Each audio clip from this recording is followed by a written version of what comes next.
everyone, this is Priyanshi Pardeshi from Rotary Club of Vadodara, Sayaji Nagri, and we welcome you to our very first episode of Rota Talk, a podcast from another point of view. It gives me immense pleasure to welcome our guest and also an honorary member of our club, Dr. Yuvraj Jadeja. Firstly, Doctor, thank you so much for giving us your valuable time and coming here. Thank you so much. It's a Yes. pleasure to be a part of your initiative. Yeah, so today we'll try to squeeze out as much as information that we can from you today. All yours. So, firstly, Doctor, my first question to you is, and also the audience wants to know that what is infertility and in vitro fertilization, and also what the term endocrinology is. So, endocrinology basically is a branch. So, Okay. it means dealing with hormones. It could be hormones in any gender. Talking about infertility in IVF, since pregnancy and conception are very closely related to hormones, so endocrinology becomes a part of IVF. Okay. IVF is in vitro fertilization. Infertility basically is a condition in which a couple is unable to conceive after 1 year of unprotected intercourse, Okay. and especially in couples who are less than 35 years of age. Hmm. If you're more than 35 years of age, then that gap of 1 year becomes 6 months. So, by definition, within 6 months or 1 year, according to your age, if you're not able to conceive after fair amount or normal amount of sexual intercourse and unprotected one, then we label you as infertile. That means you have an issue trying to conceive. Okay. And then the steps to your treatment start. It starts with simple medications, investigations, and the last step in that procedure is IVF, which is in vitro fertilization. In vitro fertilization, in simple terms, means you take the egg out from the female, you take the sperm, you fertilize it in the lab, and then you create a baby or a test tube baby, which is scientifically called as an embryo, and is inserted back into a female's uterus. Okay. Very interesting, Doctor. Also, Doctor, then another question that I have is, through your experience, what do you think about women having equal importance, like as in when it comes to their health and hygiene? Is that given equal importance as to the other gender? So, unfortunately, if you want like a straight answer, as of now, we've not reached to a stage where the society, I won't say is not giving importance, but at this, I think there's a lot of unawareness and lot of let going attitude where a female health is concerned. Being a gynecologist, we come across lot of times issues regarding female health which have not been taken care of.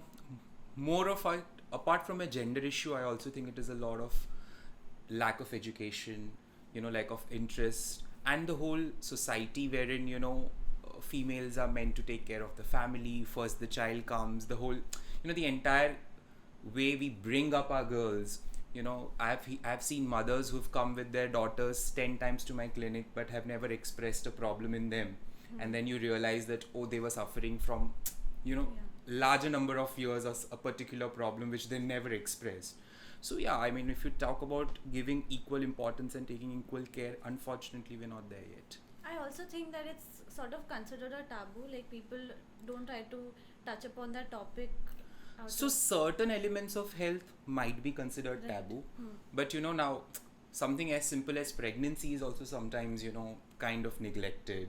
You don't take enough care, you don't take enough medicines, you don't take, like, for example, if you're talking about fertility, gender, menstruation, I agree, maybe it's a more taboo issue, but rather than that, it's as simple as a mammography, is as simple as this ultrasound. So even these basic health sometimes are neglected in the family, by the family and by the women themselves also, to a fair point of view.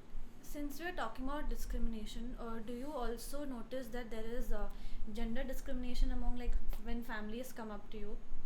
So do you notice that as well?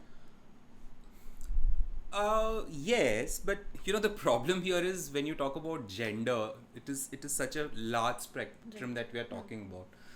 The biggest issue in our society, I think, what I have to tell you today is that we don't know actually what gender is. We Right.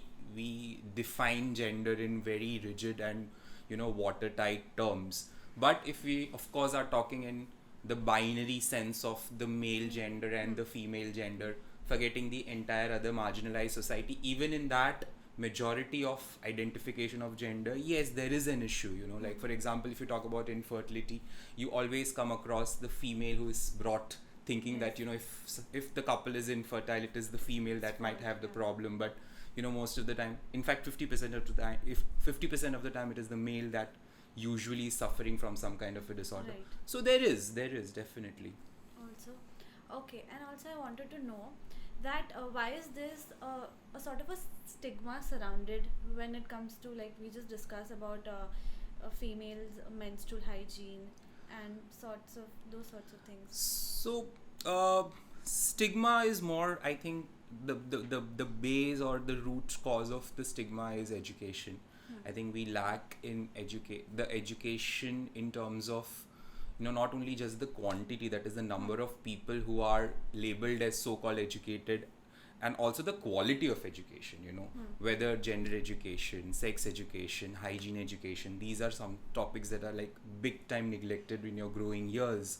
So I think that kind of extrapolates when people grow, and that is, I think, the main reason why there is so much of indiscrimination and difference when it comes to taboos and myths regarding women health. And so we kind of get careless because we feel it's something that you shouldn't talk about. It's something that, I mean, it would be unfair to say we are changing as a society, we are improving. I mean, we are talking about it right now. That is one step itself.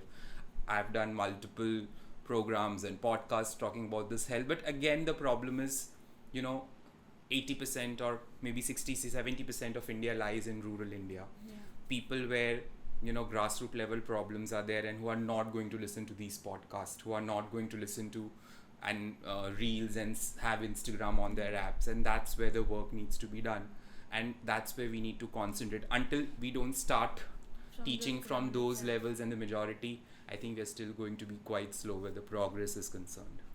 Also, doctor, what are your views on the medical termination of pregnancy and the laws regarding it? Are they sufficient enough for the women in this society, or there are amendments to be made? So luckily now, if you talk about, if you are in this world and you read newspaper, MTP has come, MTP, which means medical termination of pregnancy, which in simple terms means your right to abort a pregnancy. It has all come to light after, the certain states of US, kind of passed judgments to curb these rights of abortion. Thankfully, India has been quite progressive where abortion rights are concerned, and in fact, our new laws, which were amended very recently in 2021, were even better. So in India, you are allowed to terminate your pregnancy were allowed to terminate your pregnancy until 20 weeks of pregnancy, which on amendment now has become 24 weeks of pregnancy. Also, it is mandatory in India to kind of maintain privacy. You cannot reveal the name, the gender, or the identity of a person or a female who has come for medical termination of pregnancy. Apart from that, safe MTP techniques are something that India has really worked upon. It is a pretty legalized system where a lot of forms and lot of taking care needs to be done. So it's in the Indian government system has made it much more safe.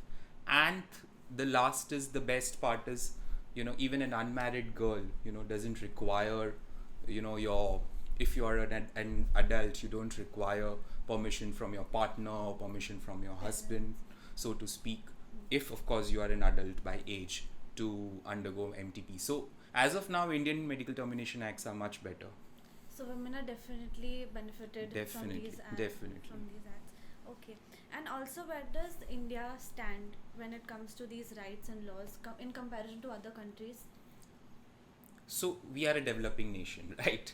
So if you compare our facilities, our infrastructure, our laws or rights in terms of female health or women health to developed countries, of course we are still not there. Like a lot of European countries give free menstrual hygiene products, give menstrual leaves, a lot of other things. But at the same time, I would not forget to mention that if you talk about a lot of underdeveloped countries, like countries from Africa and South America and all, I think the HIV situation, the menstrual health situation, the pregnancy situation is much worse. So I think we are better than them, but of course we have much more way to go. Also, doctor, what are the myths and taboos which are surrounded regarding menstruation with women in this society? I for a fact know that there are many. We but can do like a 1 hour yeah, episode on definitely, that, especially definitely. in our Indian culture. But I think the most common myths about menstruation that if we can touch upon is, in fact, I grew up in a house where there were a lot of restrictions to Yes. my mother when she was menstruating 20 years back. I mean, when I was a teenager. So there are still a lot of people in India who still believe that when a female is menstruating, she is so called, or a menstruator is menstruating, to use the right term, she's still impure. Pure, yes. So she doesn't touch a lot of things. She doesn't cook food. She doesn't wash her hair. She doesn't pray. She doesn't do a lot of chores that and she's not allowed to go out. So these are certain things that are very common to our day-to-day life, but it kind of restricts a woman's basic human rights, basically a right to live freely for those few days. Also regarding menstrual hygiene, regarding menstrual products, what to use, what not to use. Yes. Lot of myths, whether you should wash your hands or not. In fact, during COVID, there was an entire blow up of how women during menstruation could not take vaccination, Oh my god. right? So such every little thing somewhere or the other starts being associated to menstruation. In fact, being a gynecologist, I can tell you there is hardly anything that you cannot do during menstruation, right? Yes, true. Even like, for example, something as simple as having sex during menstruation.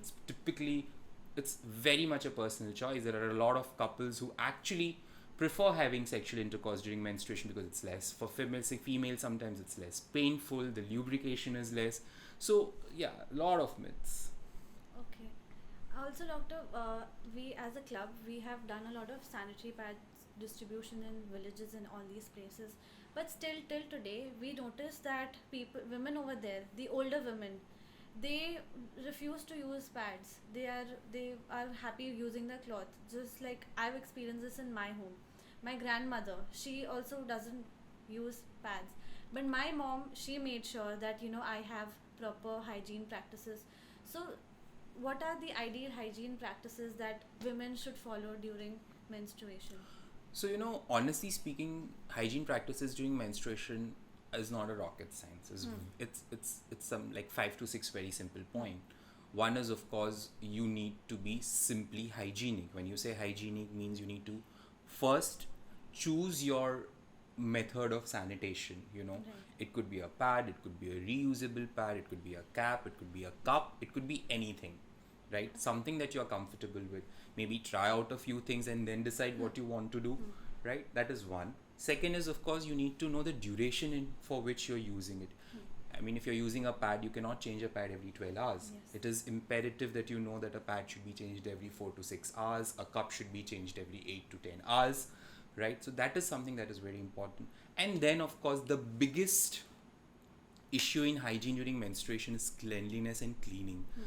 Most of the time, the biggest mistake young females make seeing these ads of intimate hygiene washes is they use soap and they use these so-called scented perfumes and scented vaginal washes inside your vagina. You don't need to cleanse your vagina, especially when you're menstruating. Remember, vagina is a self-cleaning organ.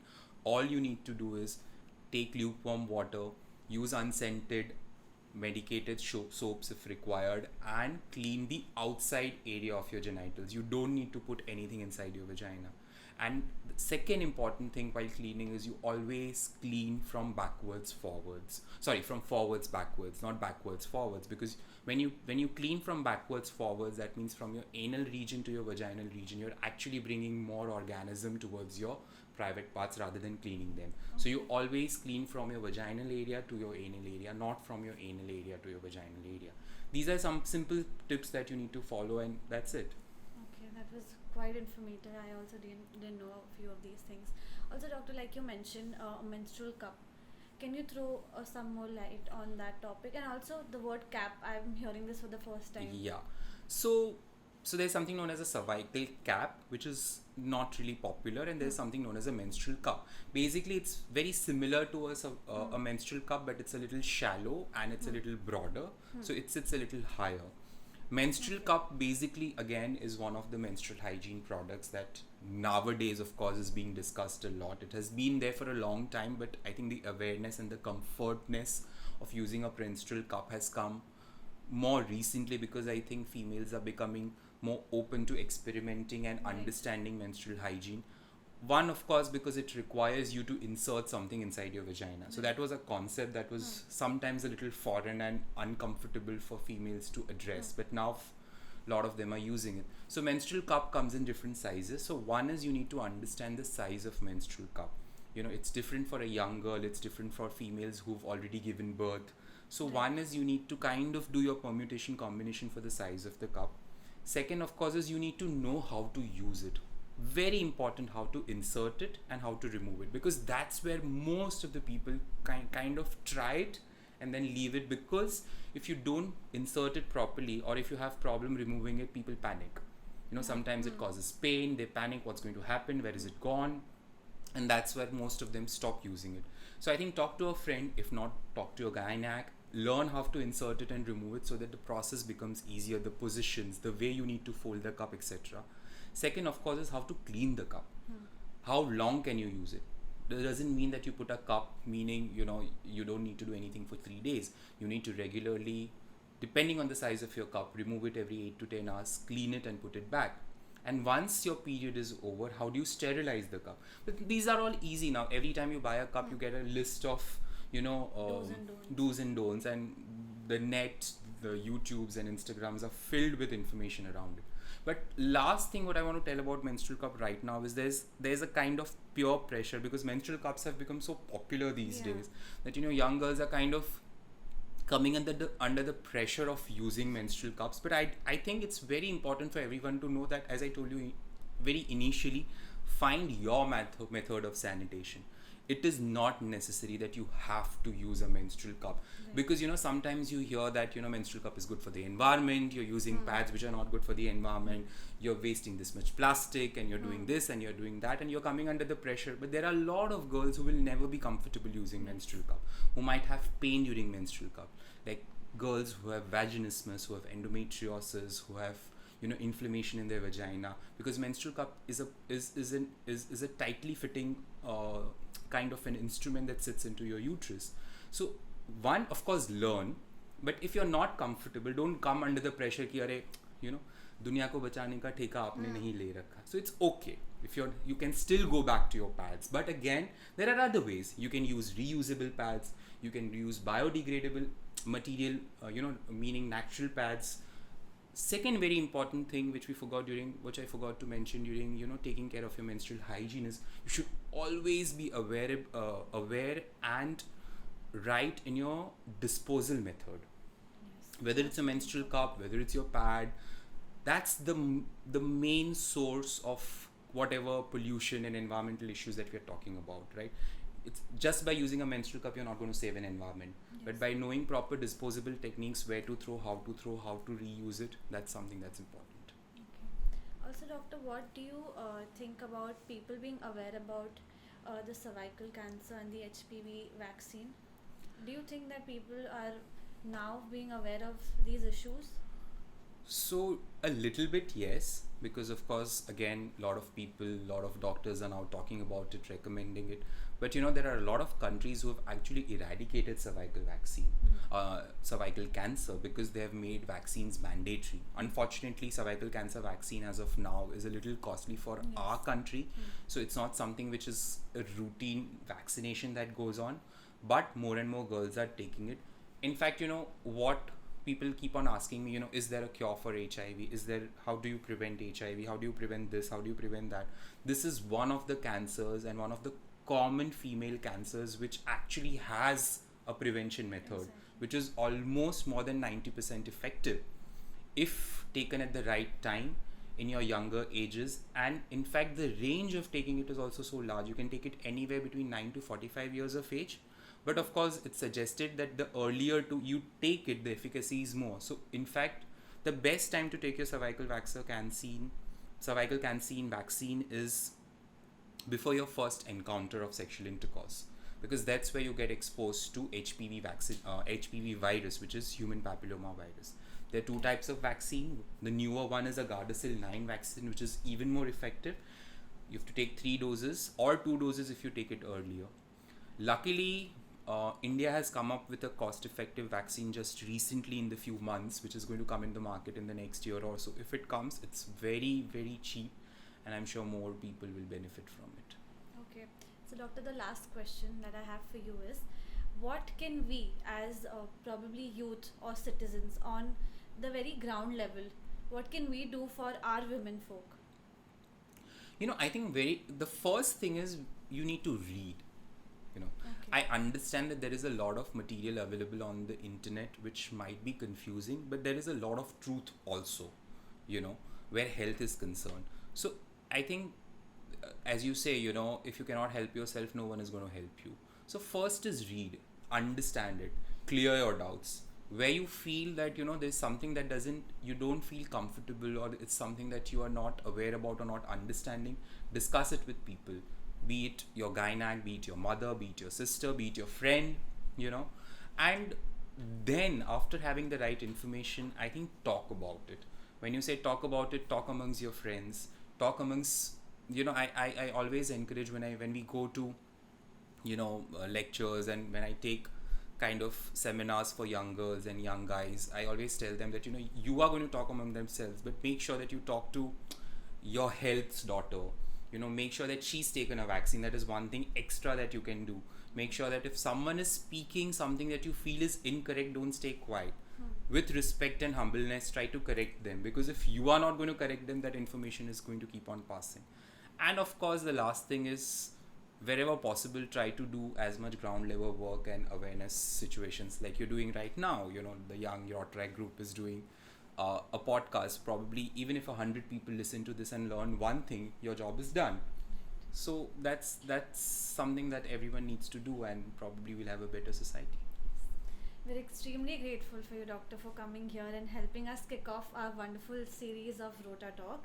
Who better to flag off the series than Dr. Yuvraj himself?